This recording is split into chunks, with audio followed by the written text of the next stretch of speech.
Palavra da Verdade, com Hernandes Dias Lopes. Irmãos queridos, nós vamos abrir a Palavra de Deus no livro do profeta Isaías, capítulo 40, e nós faremos a leitura dos versos 12 até o verso 31. Profeta Isaías 40, versos 12 a 31.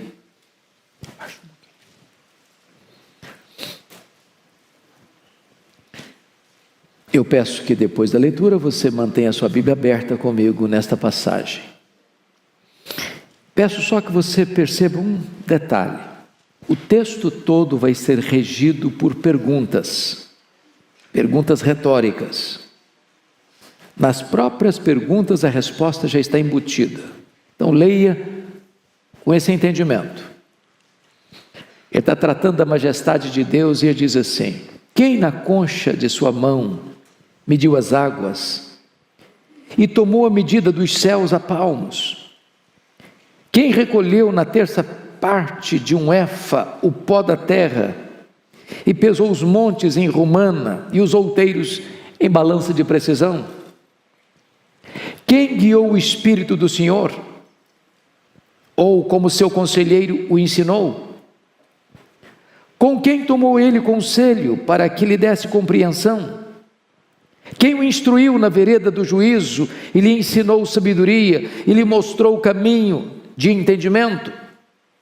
Eis que as nações são consideradas por ele como um pingo que cai de um balde, ou como um grão de pó na balança. As ilhas são como o pó fino que se levanta. Nem todo o Líbano basta para queimar, nem os seus animais para um holocausto. Todas as nações são perante ele como coisa que não é nada. Ele as considera menos do que nada, como um vácuo. Com quem comparareis a Deus? Ou que coisa semelhante confrontareis com ele? O artífice funde a imagem e o ourives cobre de ouro e cadeias de prata forja para ela. O sacerdote idólatra escolhe madeira que não se corrompe e busca um artífice perito para assentar uma imagem esculpida que não oscile. Acaso não sabeis? Porventura não ouvis? Não vos tem sido anunciado desde o princípio? Ou não atentastes para os fundamentos da terra? Ele é o que está assentado sobre a redondeza da terra, cujos moradores são como gafanhotos. É ele quem estende os céus como cortina e os desenrola como tenda para neles habitar. É ele quem reduz a nada os príncipes e torna em nulidade os juízes da terra.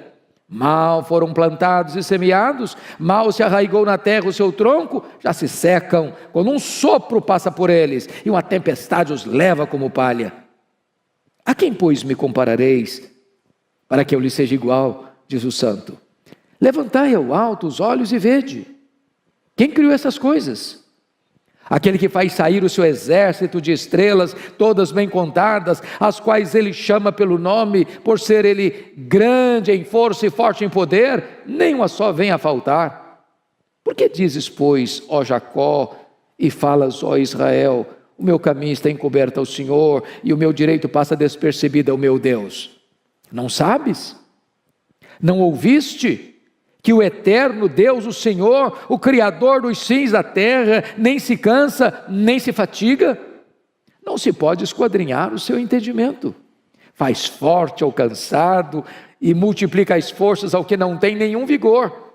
Os jovens se cansam e se fatigam, e os moços de exaustos caem. Mas os que esperam no Senhor renovam as suas forças, sobem com asas como águias, correm e não se cansam, caminham e não se fatigam. Amém.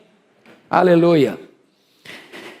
Irmãos amados, eu gostaria hoje de pensar com vocês como nós poderemos ter a nossa força renovada, a nossa esperança revitalizada, a nossa alegria remoçada.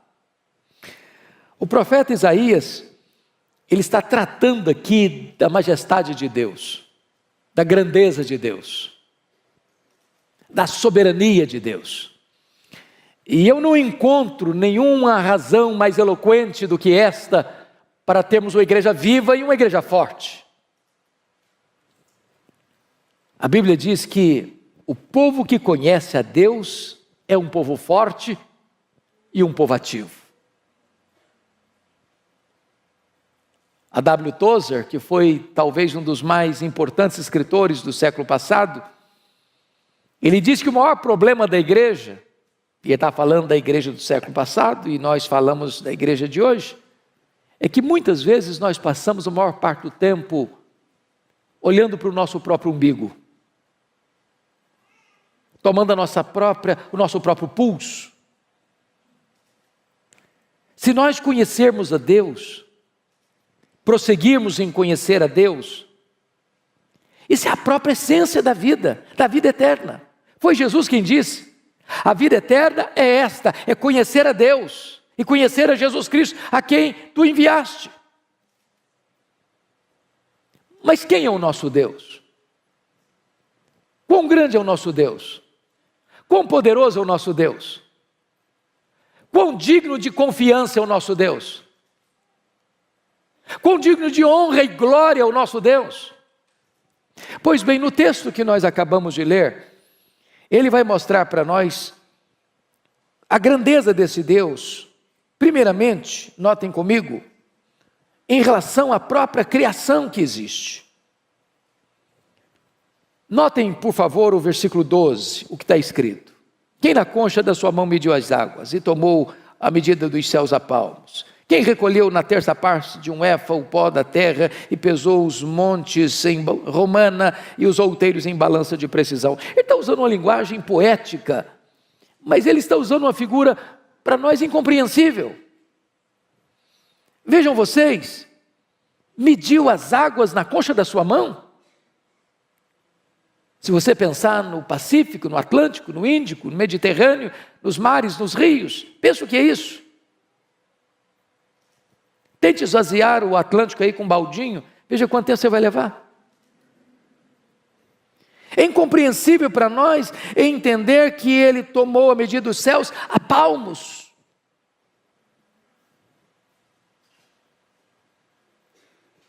Mas qual a extensão dos céus?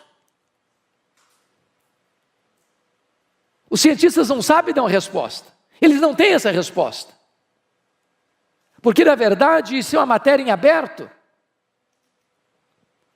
O que nós sabemos é que este universo, que ele mediu a palmos, não é infinito, porque a infinitude é atributo exclusivo de Deus. Mas se conhece, se sabe hoje que o nosso universo tem mais de 93 bilhões de anos-luz de diâmetro. Se você voasse na velocidade da luz, 300 mil quilômetros por segundo, você demoraria mais de 93 bilhões de anos para ir de uma extremidade à outra, e ele mediu tudo isso a palmos.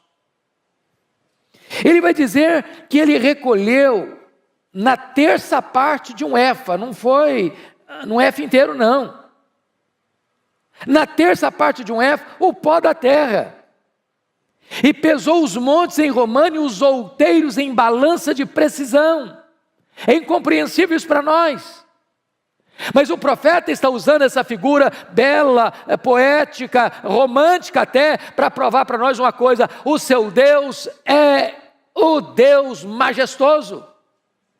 Ele é maior que tudo quanto ele criou. Veja comigo o verso 26. Levantai ao alto os olhos e vede quem criou estas coisas.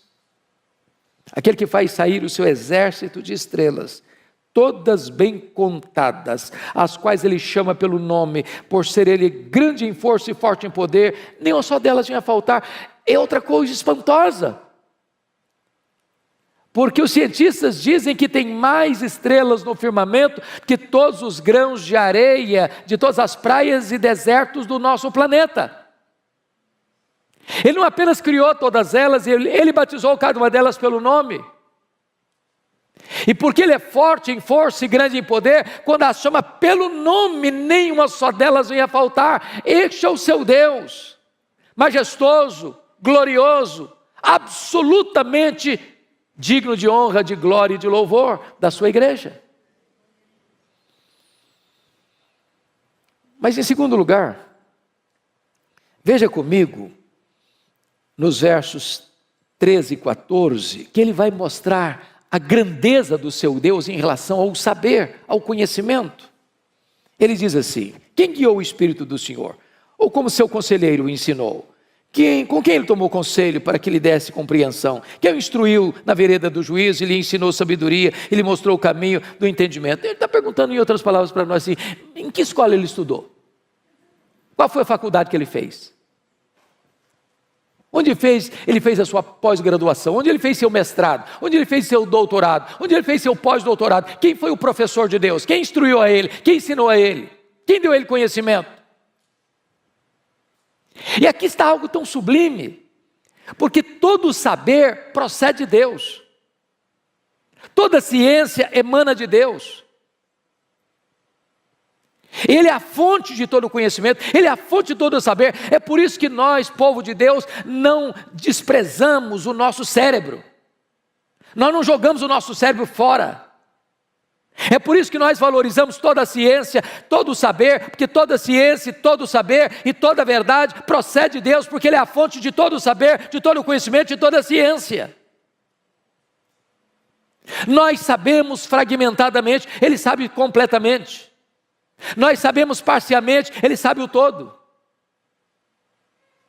Nós conhecemos em parte, mas então Ele conhece tudo, e haverá um dia em que Ele vai abrir para nós o painel do saber, e nós conheceremos como também somos conhecidos. Esse Deus é digno de honra e de glória. Mas, em terceiro lugar, confira comigo aí os versos 15 a 18, porque vai mostrar a grandeza de Deus, não só em relação à criação, não só em relação ao saber, mas em relação às grandes potências da época, as grandes nações da época. Veja, por favor, versos 15 a 18. Eis que as nações são consideradas por ele como um pingo que cai de um balde, ou como um grão de pó na balança. Olha o verso 17. Todas as nações são perante ele como coisa que não é nada. Ele as considera menos do que nada, como um vácuo. E ele usa uma linguagem aqui tremenda. Porque um pingo que cai de um balde, não dá para refrescar o chão ressequido, nem matar a sua sede. Ele olha para essas grandes potências, pense comigo nas potências do passado, o Egito, a Síria, a Babilônia, Império Medo-Persa, Império Greco-Macedônio, Império Romano. Pensa comigo hoje, Estados Unidos, China, Japão, Alemanha, Reino Unido, França, Europa, os países da África, os países da Ásia, os países da Oceania, os países da América do Norte, Central, do Sul. E ele considera todas essas nações, todas essas potências econômicas e militares como um pingo que cai num balde, como um pó numa balança de precisão. Aliás, ele vai além do seguinte: é como nada, é como menos do que nada, é como um vácuo. Então as nações que se insurgem contra Deus, as nações que blasfemam de Deus, as nações que acham que elas mesmas são a própria divindade, Deus olha essas conspirações todas da terra, diz o Salmo 2, e ri. Porque Ele quem levanta reinos e abate reinos, Ele quem coloca reis no trono e faz esses reis apiarem do trono, e só Ele é Deus, só Ele é o Rei Supremo. Mas o profeta Isaías vai além, e vai mostrar a majestade de Deus, a grandeza de Deus, e em quarto lugar, em relação aos ídolos. Confira comigo os versos 19 a 21. O artífice funde a imagem, o ourives a cobre de ouro e cadeias de prata forja para ela. O sacerdote idólatra escolhe madeira que não se corrompe e busca um artífice perito para assentar uma imagem esculpida que não oscile. Acaso não sabeis? Porventura não ouvis, não vos tem sido anunciado desde o princípio, ou não atentastes para os fundamentos da terra? Ele está agora comparando Deus, o nosso Deus, o único Deus vivo e verdadeiro, com os ídolos dos povos. Quando Deus tirou o seu povo de Israel do Egito, por que mandou 10 pragas? Poderia ter sido 2, 3, 4, 5, 6. Por que 10? Porque cada praga daquela desbancava uma divindade do panteão egípcio. Ele está mostrando que só Ele é Deus. Que os deuses dos povos são deuses falsos. Não são deuses de verdade. Quando você olha o Império Assírio, ele tinha muitos deuses. Quando você olha o Império Babilônio, ele tinha muitos deuses. Quando você olha o Império Medo-Persa, tinha muitos deuses. Quando você olha o Império Grego, tinha um panteão de deuses gregos. Quando você olha o Império Romano, tinha um panteão de deuses romanos. Mas só Deus é Deus. Aquilo que os homens chamam de deuses, aquilo que os homens dizem que esse é o padroeiro, esse é o protetor, essa é a protetora, não protegem eles mesmos. São feitos por mãos humanas, de barro, de gesso, de pedra, de pau. Mas o nosso Deus reina, o nosso Deus é soberano, Ele é o Deus autoexistente, Ele é o Deus infinito, Ele é o Deus imenso, Ele é o Deus eterno, Ele é o Deus imutável, Ele é o Deus onipotente, Ele é o Deus onipresente, Ele é o Deus onisciente, Ele é o Deus transcendente, Ele é o Deus soberano, só Ele é Deus. Mas o profeta Isaías vai além. Vai mostrar para nós agora a grandeza deste Deus em relação aos governantes da época, os príncipes da época. Olha o que ele vai dizer nos versos 22 a 25. Ele é o que está assentado sobre a redondeza da terra, cujos moradores são como gafanhotos. É Ele quem estende os céus como cortina e os desenrola como tenda para neles habitar. É Ele quem reduz a nada os príncipes e torna em nulidade os juízes da terra. Mal foram plantados e semeados, mal se arraigou na terra o seu tronco, já se secam quando um sopro passa por eles, uma tempestade os leva como palha. Onde está a soberba dos faraós? Onde está Senaqueribe? Onde está Nabucodonosor? Onde está Ciro o Grande? Onde está Dario I? Onde está Alexandre o Magno? Onde estão os Césares de Roma? Onde está Júlio César? Onde está César Augusto? Onde está Tibério César? Onde está Calígula? Onde está Cláudio? Onde está Nero? Onde está Domiciano? Onde está Décio? Onde está Diocleciano? Onde estão os grandes imperadores? Onde estão os grandes reis? Eles sobem ao poder, eles descem ao poder, a flecha da morte os atinge lá nos seus palácios, mas o nosso Deus reina, o nosso Deus reina, o nosso Deus reina, só Ele é Deus. E agora, o profeta Isaías vai mostrar para nós as implicações disso. Porque se eu creio nesse Deus, que é soberano, que é majestoso, isso tem implicações. Tem implicações. Então vejam comigo como é que Isaías vai aplicar isso no verso 27. Por que, pois, dizes, ó Jacó, e falas, ó Israel, o meu caminho está encoberto ao Senhor, e o meu direito passa despercebido ao meu Deus. Aí você começa a perceber que as próprias queixas do povo tinha a ver com o fato, o povo não estava conhecendo o seu Deus. Aliás, lá no começo do livro, Isaías diz que o boi e o jumento conhecem o seu dono. Mas o povo de Israel não estava conhecendo o seu Deus. Se nós não conhecermos a Deus, irmãos, nós seremos um povo fraco, tímido, acovardado.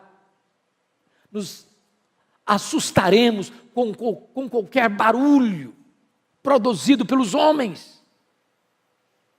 E aí o profeta pergunta assim: por que dizes, ó Jacó, e falas, ó Israel, o meu caminho está encoberto ao Senhor, o meu direito passa despercebido ao meu Deus? Nota que são duas queixas graves contra Deus. A primeira delas é que Deus não está notando o que está acontecendo. A segunda é que Deus é injusto. Porque se o meu caminho está encoberto ao Senhor, é porque não é onisciente, é porque não sabe, é porque não vê, é porque Ele é limitado.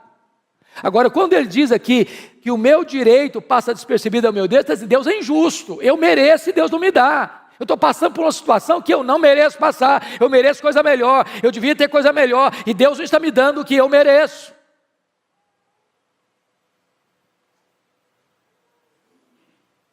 Aí o profeta responde assim, verso 28. Não sabeis? Não ouviste? Ou não sabes, não ouviste que o eterno Deus, o Senhor, o Criador dos fins da terra, nem se cansa, nem se fatiga, não se pode esquadrinhar o seu entendimento. Então, quer dizer uma coisa para você, Deus não fica lá no céu esfregando as mãos. Deus não é pego de surpresa. Deus não fica em apuros. Deus não está lá sem saber o que fazer com a pandemia. Deus não está lá sem saber o que fazer com os dramas que você está vivendo. Ele é Deus, ele não fica cansado, ele não fica fatigado, ele não fica em apuros, ele não fica contra a parede.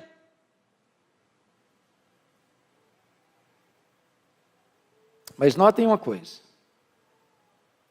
não se pode esquadrinhar o seu entendimento. Sabe o que significa isso, irmãos? Tem muita coisa na vida que eu não vou conseguir explicar, pastor Erivaldo não vai conseguir explicar, você não vai conseguir entender, você não vai conseguir explicar. Porque se eu pudesse entender Deus no seu aspecto pleno, eu seria igual a Ele, eu não seria Deus. Eu sempre serei limitado. Os atributos incomunicáveis de Deus nós não teremos nem no céu. Há coisas que você e eu não vamos entender. Eu fico olhando a história do Jó, por exemplo, que foi golpeado na vida financeira, na saúde, no casamento, nas amizades e com os filhos. E o que Jó fez? Ele perguntou, ele quer saber. Ele fez 16 perguntas, por quê, por quê, por quê, por quê, por quê? Ele fez 34 queixas contra Deus, e a resposta de Deus para ele foi o silêncio. E quando Deus falou, Deus não respondeu nenhuma das 16 perguntas, nenhuma das 34 queixas, ao contrário, Deus fez 70 perguntas para ele. A Bíblia diz que Deus o restaurou, mas Deus não explicou. O que Deus promete para você é restauração, nem sempre explicação. Às vezes você diz assim, pastor, é verdade, eu vou chegar lá no céu com a minha listinha de perguntas, eu vou querer saber muita coisa. Não vai querer nada. Não vai querer nada, sabe por quê? O céu é autoexplicativo. Primeiro instante que você chegar no céu, todas as suas dúvidas terão sido dissipadas. Lá não tem interrogações, lá não tem perguntas, lá tem respostas. Lá nós conheceremos como somos conhecidos. A nossa leve e momentânea tribulação aqui produzirá para nós eterno peso de glória, acima de toda comparação. Mas ele prossegue no texto, confira comigo no verso 29, quando ele diz assim, esse Deus faz forte ao cansado e multiplica as forças ao que não tem nenhum vigor. Talvez você está hoje aqui, meu irmão, de tanque vazio. Talvez você está aqui andando na reserva. E eu quero dizer para você que Deus trouxe você aqui nesta noite para dar uma B12 na sua veia espiritual. Deus trouxe você aqui hoje para dizer o seguinte, olha meu irmão, você não precisa andar fraco e abatido não, você pode ser fortalecido, o Deus Todo-Poderoso é o seu Deus, é o seu Pai, e Ele está aqui hoje para fortalecer você, levantar você. Ele diz no verso 30, confira comigo, os jovens se cansam e se fatigam, e os moços exaustos caem. O que ele está dizendo? Hoje eu assisti o sermão do pastor Ivaldo, às 8 horas, e ele deu uma pincelada nesse assunto aqui.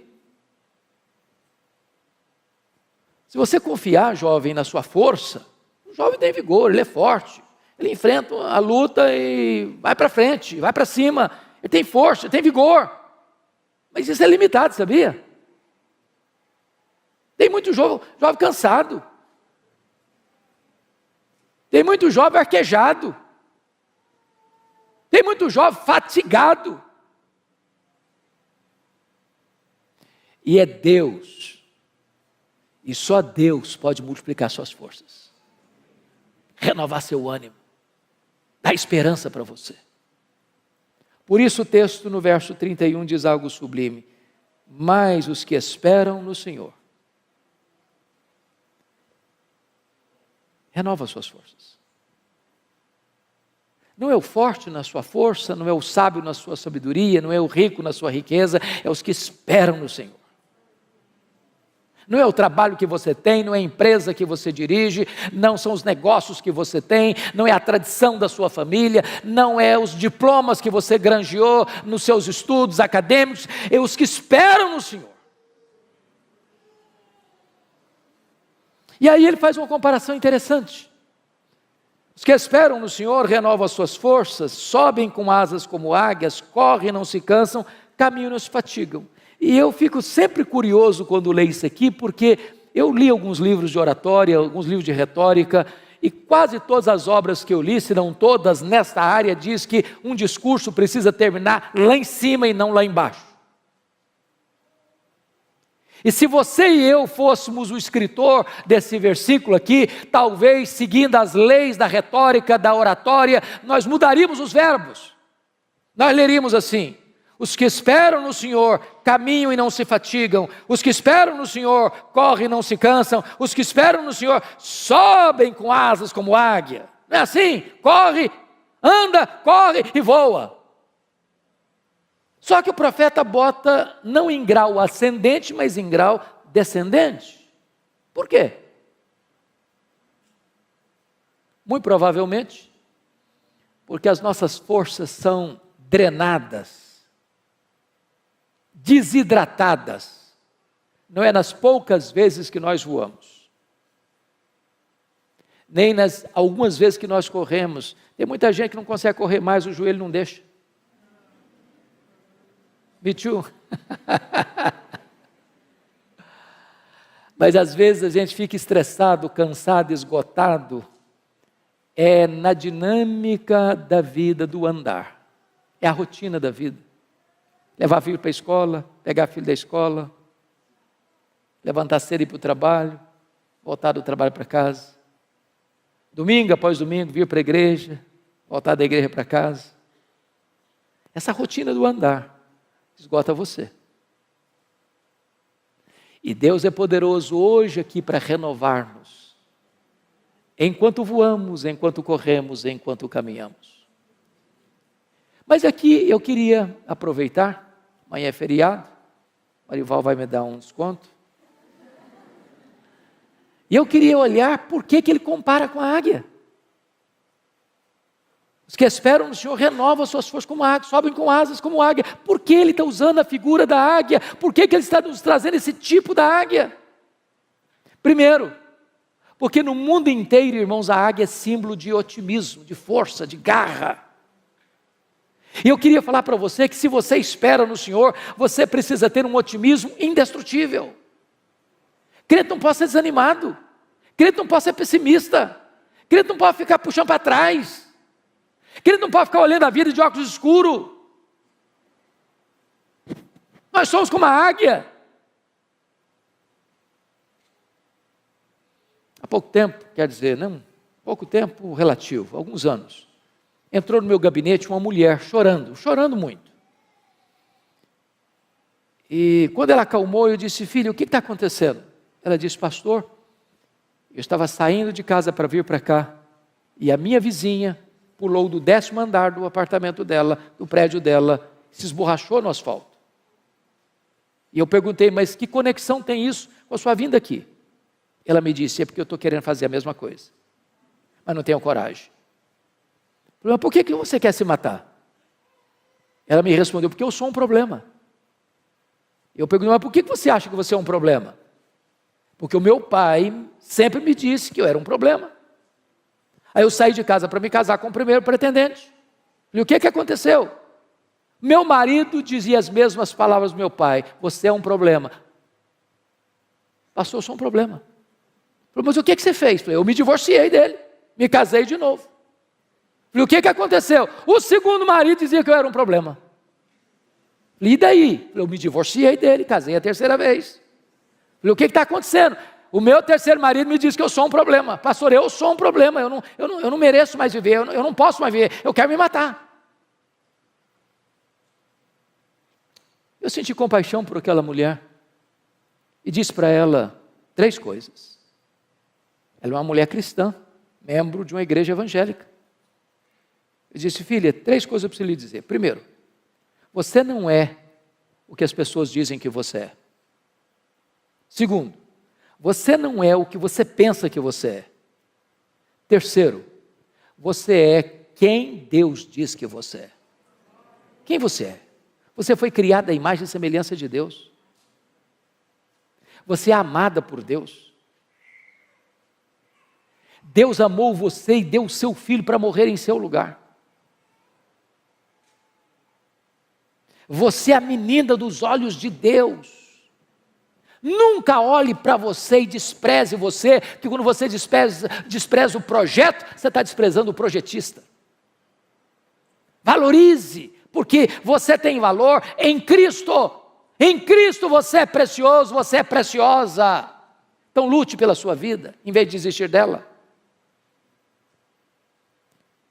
Mas ainda, irmãos, em segundo lugar, se nós somos como a águia, isso nos ensina uma segunda lição, o princípio da piedade progressiva.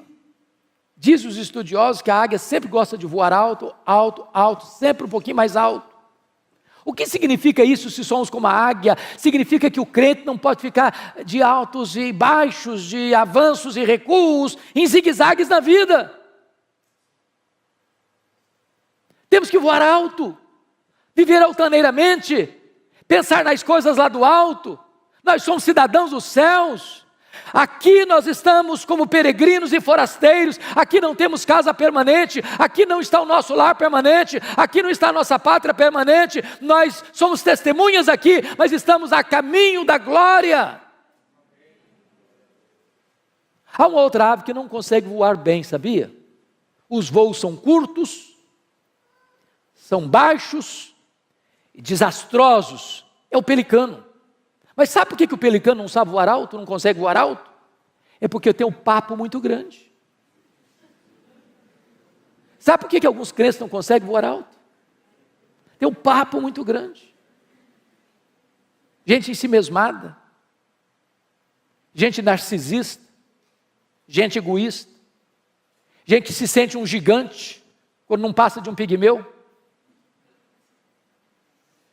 Mas a águia nos ensina uma outra coisa impressionante. É o princípio da dependência de Deus, total. Se você já viu uma fotografia, ou já viu uma águia de perto, ou uma fotografia bem feita, ou um desenho bem feito, você vai perceber que a águia tem as asas enormes, aparentemente desproporcionais ao tamanho do corpo. E por quê? Certamente não foi um cochilo do Criador, não foi um erro anatômico de Deus. A águia tem as asas tão grandes, sabe por quê? Porque ela faz voos muito altos e muito longos. Então a águia não fica ruflando as suas asas como um beija-flor.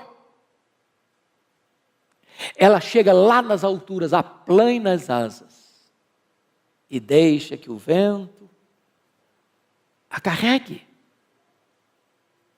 Se nós quisermos vitória na nossa vida espiritual, não é na força do braço, não é na força do nosso conhecimento, não é na autoconfiança. A Bíblia diz: não é por força, não é por poder, é pelo meu Espírito, diz o Senhor dos Exércitos. A Bíblia nos fala da plenitude do Espírito Santo. Nós temos que ser levados pelo vento do Espírito, para termos uma vida sublime, altaneira, para a glória de Deus. Mas, amados irmãos,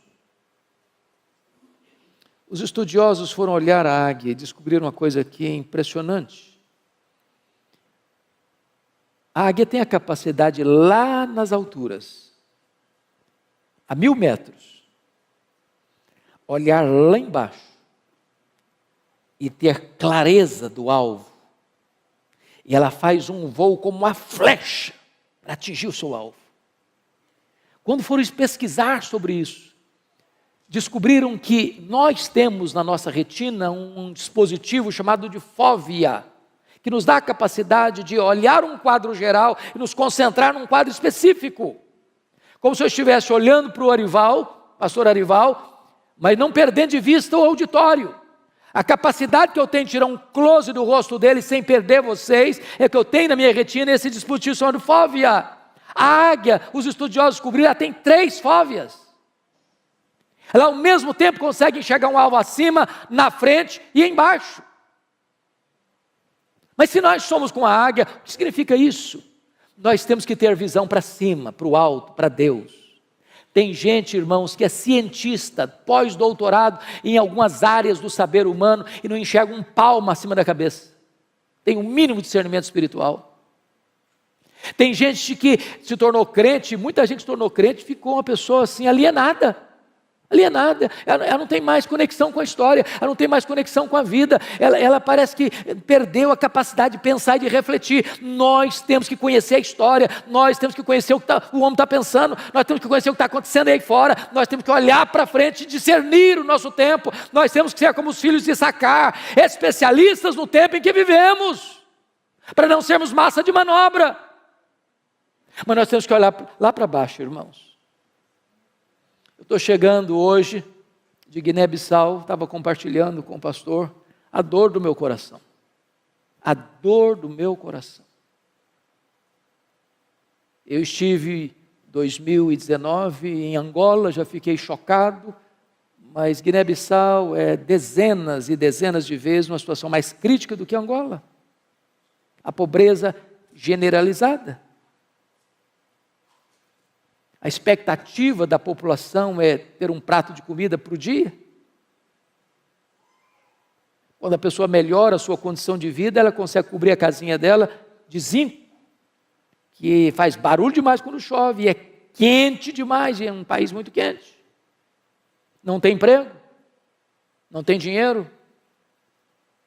Estava retornando, conversando com a médica que estava lá, prestando serviço de caridade, e ela disse que o único hospital, as camas estão podres e não tem o mínimo de remédio, mas o mínimo, o básico do básico.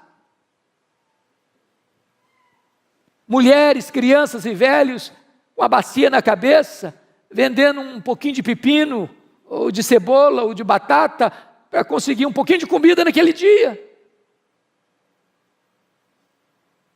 E nós precisamos olhar para baixo. E termos misericórdia, não só de sentimento, mas de ação, de fazer alguma coisa. Quando tantas vezes você reclama da casa que mora, do carro que anda, da comida que tem na mesa.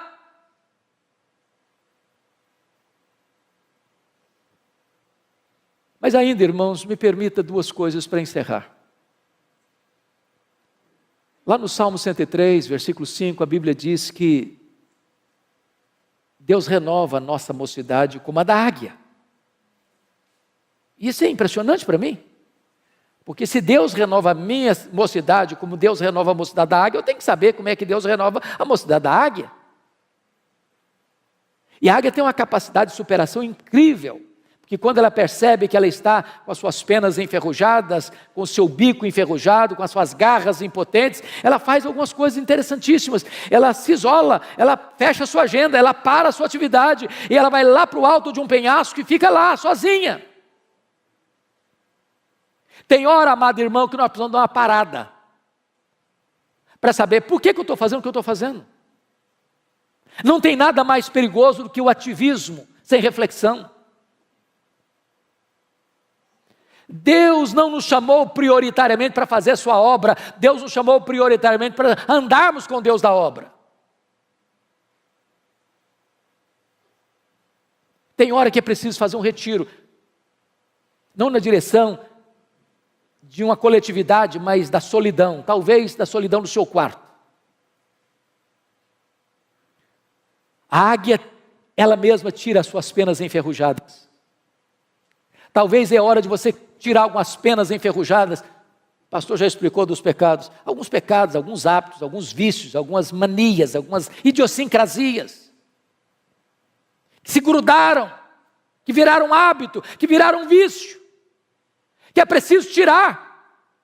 Vai doer, vai sangrar, mas enfrente isso se você quer ser restaurado por Deus. A águia amola o bico na pedra para tirar aquela ferrugem. Irmãos amados, se nós queremos restauração de Deus, nós precisamos afiar o bico, sabia? Tem muito crente entrando em brigas feias, nos bastidores da internet. Brigas horríveis, falam mal uns dos outros, criando contenda uns com os outros. Está na hora de parar com isso, não perder tempo com isso, para ler um pouco mais a nossa Bíblia, orar um pouco mais, buscar mais a Deus, consagrar-nos mais, usar melhor o nosso tempo. A águia bate com as garras na pedra, para que aquelas garras frágeis caiam e possam surgir novas garras fortes. Nós precisamos de armas, não enferrujadas, mas poderosas em Deus, para destruir fortalezas e anular sofismas. Quando a águia termina todo esse processo, daqui a pouco ela vai se remoçando, as penas vão nascendo, o bico vai nascendo, as garras vão nascendo, e ela sai de lá completamente remoçada para dar início novamente às suas atividades. Mas eu quero concluir, porque está escrito lá em Jó, talvez você pudesse conferir comigo, Jó capítulo 39, e esse é um dos textos mais incríveis da Bíblia. Versículo 27 e 28, está escrito assim em Jó 39, 27 e 28. Ou é pelo teu mandado que se remonta a águia e faz alto o seu ninho, habita no penhasco onde faz a sua morada, sobre o cume do penhasco, em lugar seguro. Olha que lição, se nós somos como a águia. A águia coloca o ninho dos seus filhos no alto dos penhascos, longe dos predadores. Meus irmãos, se existe uma geração que tem predador de criança, é a nossa geração.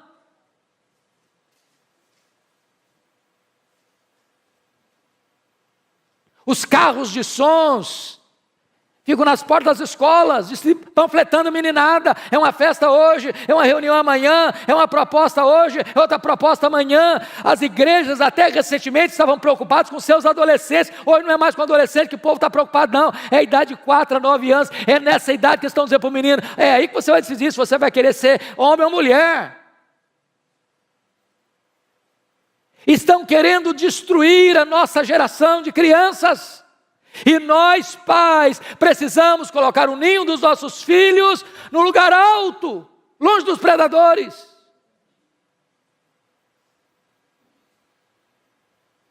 Agora vá comigo para Deuteronômio 32:11, porque tem outra lição importante lá, sobre a águia, essa questão do cuidado da família. 32:11, está escrito o seguinte: como a águia desperta a sua ninhada e voeja sobre os seus filhotes, estende as asas e tomando-os, os leva sobre elas. O que ela está querendo dizer aqui? O que é isso aqui? Quando os filhotes da águia, lá no alto dos penhascos, está na hora de sair do ninho, está na hora de começar a vida, o que ela faz? Ela vai lá em cima e começa a voar em cima do ninho. Sabe o que ela está dizendo para os filhotes? Olha para mim, faça o que eu faço, siga o meu exemplo. Nós ensinamos mais os nossos filhos com exemplo do que com palavras, porque os nossos filhos nos veem mais do que nos escutam.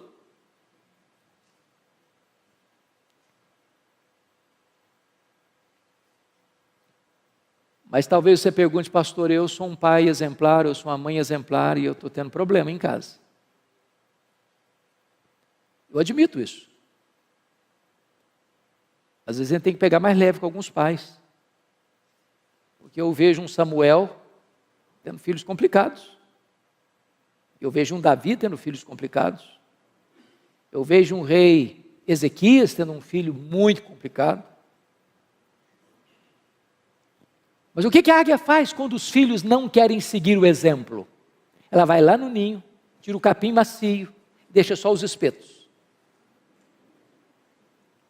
Tem hora que a única linguagem que os filhos vão entender é a linguagem da disciplina. Por favor, não entenda que eu estou falando de espancar filho, de agredir filho, de achatar a autoestima do filho, não é isso que eu estou falando. Mas todo filho, toda filha precisa de disciplina.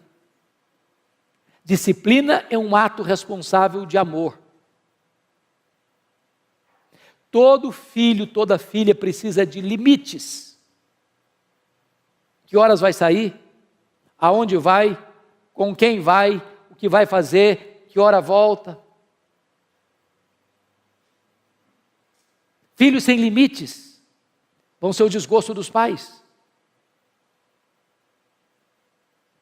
Mas alguém pergunta, pastor, e se os filhos nem a disciplina aceitam e se recusam a ser corrigidos? O que se faz? A águia toma uma atitude radical. Ela arranca o filho do ninho e joga no espaço. Filhote que nunca voou, não sabe voar, vai dando cambalhotas. E ela deixa, até fazer o que ela faz aqui. Estende as asas, tomando-os, os leva sobre ela. E ela faz isso uma, faz isso duas, faz isso 5, faz isso 10 vezes, até que o filhote aprende a voar sozinho. A lei da águia é esta: meu filho precisa ser meu discípulo. Eu não desisto dos meus filhos. Eu não abro mão dos meus filhos. Aqui está um princípio espiritual. Não abra mão dos seus filhos. Não desista de seus filhos. Você não gerou filho para a morte, você não gerou filho para o cativeiro, você não gerou filho para povoar o inferno. Seus filhos são herança de Deus. Lute por eles, chore por eles, ore por eles, jejue por eles, não desista deles. Mas eu encerro aqui, contando para vocês um fato que marcou minha vida, quando li essa história, há muitos anos. Aconteceu no Rio de Janeiro. Uma escola militar, de orientação militar, filho de um militar. Esse menino chamava Netinho. E um dia a professora do Netinho, ele era um pré-adolescente, foi abordado pela sua professora, porque a professora entendeu que ele estava colando na prova. Tomou a prova dele, deu 0, chamou os pais e expôs a situação diante do menino. Os pais ficaram muito aborrecidos com o filho, o menino muito envergonhado. Na volta para casa, o Netinho disse: papai e mamãe, eu posso explicar o que aconteceu? Os pais disseram: não, nós estamos com vergonha do que você nos fez passar, você não tem o direito de falar conosco. E o menino murchou, encolheu, rendido a uma grande tristeza. Passou uma semana: papai e mamãe, posso falar com vocês? Não, você não tem o direito de falar conosco. E o menino se entregou a uma profunda tristeza. Depois de uns 15 dias, o menino muito triste, sem poder falar com os pais, o pai pegou a mãe, foram ao supermercado fazer compra, deixou o revólver, ele era militar, em cima da geladeira. Netinho pegou um papel, pegou uma caneta, começou a escrever uma carta. Disse: papai e mamãe, me perdoem, mas eu não suportei a dor de não poder olhar nos olhos de vocês e falar com vocês. Falar que eu fui inocente. A minha professora se equivocou. Mas eu não tive o direito de me defender, nem mesmo com vocês. Eu não aguentei essa dor, me perdoem. Pegou o revólver do pai, deu um tiro na cabeça. Quando os pais chegaram, o Netinho estava caído numa poça de sangue, com o revólver de um lado, a carta do outro. E aquilo mexeu com a nação brasileira, trazendo um alerta para nós. Nossos filhos não são perfeitos, como nós não somos perfeitos. Se eles errarem, precisamos perdoá-los. Nós temos que ter comunicação aberta com os nossos filhos, para ouvi-los, e ajudá-los, e a encorajá-los, e a soerguê-los, e a dar a eles a oportunidade de botar o pé na estrada e continuar caminhando para a glória de Deus.